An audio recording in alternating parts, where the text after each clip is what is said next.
ایک بار سلطان صلاح الدین ایوبی رحمۃ اللہ علیہ کے شاہی حکیم صاحب ایک خاتون کو لے کر سلطان کے دربار میں حاضر ہوئے اور سلطان صلاح الدین ایوبی رحمۃ اللہ علیہ سے فرمایا، سلطان معظم، یہ خاتون میری شاگرد ہے، لیکن یہ یہودی مذہب سے تعلق رکھتی ہے اور یہ آپ سے کچھ کہنا چاہتی ہے۔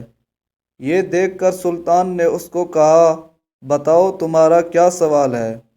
تو اس عورت نے کہا، اے سلطان معظم، میں نے اسلام کے متعلق بہت کچھ پڑھا اور سیکھا ہے، حتیٰ کہ اب میں اس موڑ پر آ کھڑی ہوں کہ میں اسلام کو قبول کر لوں، لیکن ایک بات جو مجھے اسلام قبول کرنے سے روک رہی ہے وہ یہ ہے کہ اسلام میں سور کا گوشت حرام ہے، حالانکہ یہ تو ہماری پسندیدہ خوراک ہے۔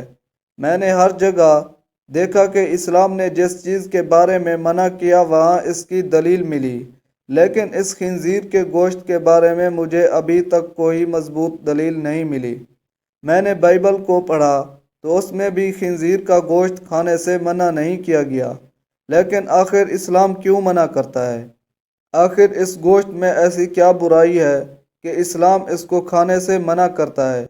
یہ سن کر سلطان صلاح الدین ایوبی رحمۃ اللہ علیہ نے اپنے ایک مشیر کو کہا کہ وہ بائبل کی کتاب میرے پاس لے آؤ جو زیادہ تر اپنی اصل حالت میں موجود ہے۔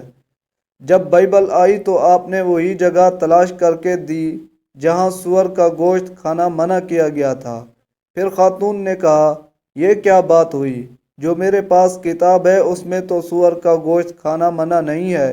تو سلطان صلاح الدین ایوبی رحمۃ اللہ علیہ نے کہا کہ تمہارے پادریوں نے اپنی عیاشیوں کے لیے اس پاک کتاب کو اپنی پسند ناپسند کے مطابق بالکل تبدیل کر دیا ہے۔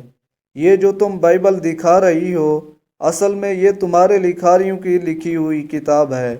پھر سلطان صلاح الدین ایوبی رحمۃ اللہ علیہ نے فرمایا کہ یہ تو میں نے صرف تمہاری اس کتاب سے ثابت کیا کہ خنزیر کا گوشت کھانا منع ہے، اب میں تمہیں سائنسی لحاظ سے ثابت کر کے دوں گا کہ اس گوشت میں کیا برائیاں ہیں۔ پھر سلطان صلاح الدین ایوبی رحمۃ اللہ علیہ نے اس عورت کو حکم دیا کہ خنزیر کا گوشت پکا کر صبح میرے دربار میں آ جانا۔ اگلی صبح وہ خاتون خنزیر کا گوشت پکا کر سلطان صلاح الدین ایوبی رحمۃ اللہ علیہ کے پاس دوبارہ گئی۔ ناظرین، اگر آپ نے ابھی تک ہمارے چینل کو سبسکرائب نہیں کیا تو اب کر دیں تاکہ ایسی معلوماتی کہانیاں آگے بھی آپ تک پہنچتی رہیں۔ سلطان نے اس خاتون کو کہا کہ اب اس پکے ہوئے گوشت میں سے ایک بوٹی کو چھری سے 2 حصوں میں کاٹو۔ جب خاتون نے خنزیر کی بوٹی کے 2 حصے کیے تو اندر سے گوشت کچا تھا۔ سلطان نے کہا، اے خاتون، کیا تم نے اس گوشت کو اچھی طرح پکایا نہیں؟ تو اس نے کہا، سلطان معظم، میں نے اس کو بہت اچھی طرح پکایا ہے۔ تو سلطان نے کہا کہ اب تم سمجھ گئی ہوں گی کہ یہ گوشت حرام کیوں ہے۔ چاہے تم اسے جتنا مرضی اچھی طرح پکا لو لیکن یہ پوری طرح نہیں پکتا، بلکہ یہ اندر سے کچا رہ جاتا ہے، اور جب یہ تمہارے پیٹ کے اندر جاتا ہے تو بہت ساری بیماریاں پیدا کرتا ہے۔ اس لیے اسلام نے اس کو کھانے سے منع کیا۔ آپ خود ایک حکیم ہیں، آپ خود اس بات کو سمجھیں کہ جو چیز کچی آپ کھا لیں تو وہ کتنا نقصان پیدا کر سکتی ہے۔ پھر سلطان صلاح الدین ایوبی رحمۃ اللہ علیہ نے کہا کہ میں آپ کو اس غلیظ جانور کے بارے میں مزید بھی کچھ بتانا چاہتا ہوں۔ پھر سلطان نے کہا کہ یہ جس جگہ رہتا ہے اپنے آس پاس موجود غلاظت حتیٰ کہ انسانوں کی بھی گندگی کھا جاتا ہے۔ اس کی زیادہ تر خوراک گندگی ہی ہوتی ہے، اور یہ واحد بے شرم جانور ہے کہ جب اس کی مادہ کے ساتھ کوئی دوسرا خنزیر جنسی عمل کرتا ہے تو یہ خوش ہوتا ہے۔ اب آپ خود اندازہ لگا لیں کہ ایسے جانور کا جب آپ گوشت کھائیں گے جس کی بنیاد ہی غلاظت سے بھری ہوئی ہے تو وہ تمہیں کیا فائدہ دے گا؟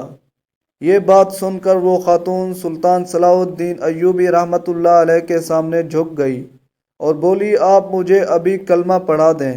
سلطان صلاح الدین ایوبی رحمۃ اللہ علیہ نے عورت کو کلمہ پڑھایا اور تمام دربار اللہ اکبر کے نعروں سے گونج اٹھا۔